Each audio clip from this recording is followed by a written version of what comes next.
Doesn't matter the time of year, your power can go out at any moment. So what should you do to keep the lights on? Maybe it's time to consider a generator for your house. Today's CI home sponsor, Edelman Electric, shares more insight with us. We have Ruston Edelman, the residential electrical manager, joining us. Good Welcome. to be here. Yeah. Well, I've heard about generators for a long, long time. I remember as a kid when we'd have a bad storm, Mom and Dad would say, boy, I wish we had a generator. Tell us a little bit about the basics of what a generator is and what it can do for someone's home. Okay, so a generator is going to be like a car. That's what I could compare it most to. It has an engine like a car, but instead of driving your vehicle down the road, this would power up your home when it starts. So the power goes out, you need power for your stove, your dryer, your computers, whatever. Yep. This provides that This backup. would provide that power, absolutely. And typically, it would happen within 30 seconds of sensing that there is no power.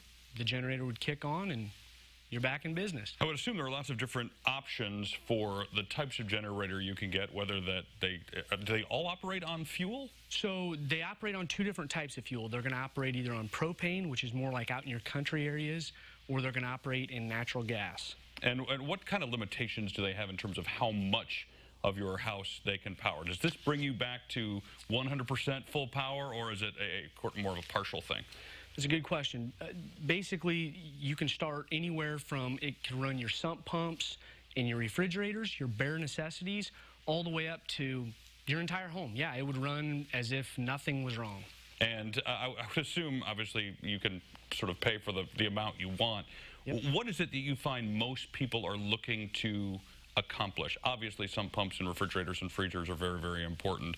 Do most sort of stay in that category, or how does that work for you guys? It seems like most people would stay in that category. Some people like it to where they literally, if power goes out, they want it to be the same usability, whether the generator's running or it's not. So some people do prefer the whole house, but for the most part, they're looking for just the basics that'll cover them in the emergency. So somebody's thinking about this, what do they need to think about other than, cost, but in terms of location? Do I need to have a certain spot near my home to put this? What checklist do they need to go over?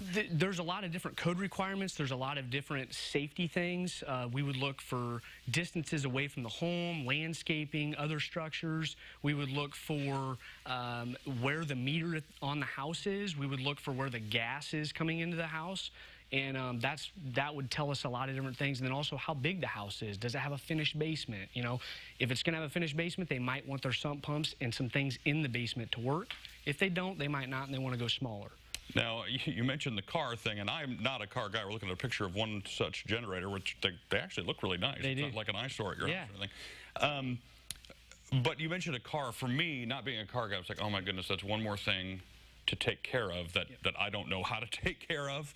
Yeah. What do you need to think about when it comes to maintenance for these things? And I assume / hope you guys also provide some of that. Absolutely, we do. And we call that our confidence club.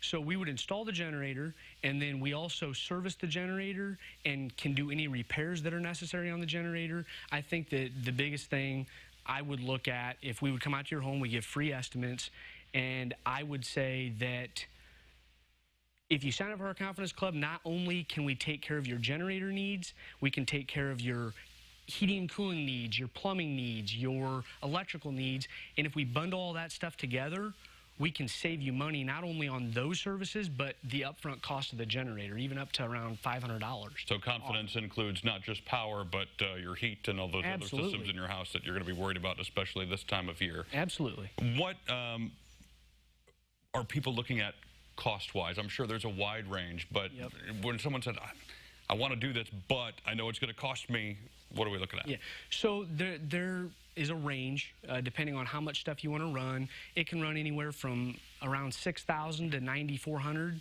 and then if you do sign up for the Confidence Club, again, it would take some money off. Yep. Or we have different payment options. You can do a monthly payment. We'll work with any budget and any home. Well, go without power for a few days and you realize that's money very, very well spent, right? Exactly. Thank you for being here, Russ. Appreciate it. Being here. And if you want more details on Edelman and how you can perhaps get a generator in your house very, very soon, all you need to do is check out our website, which is ciLiving.tv.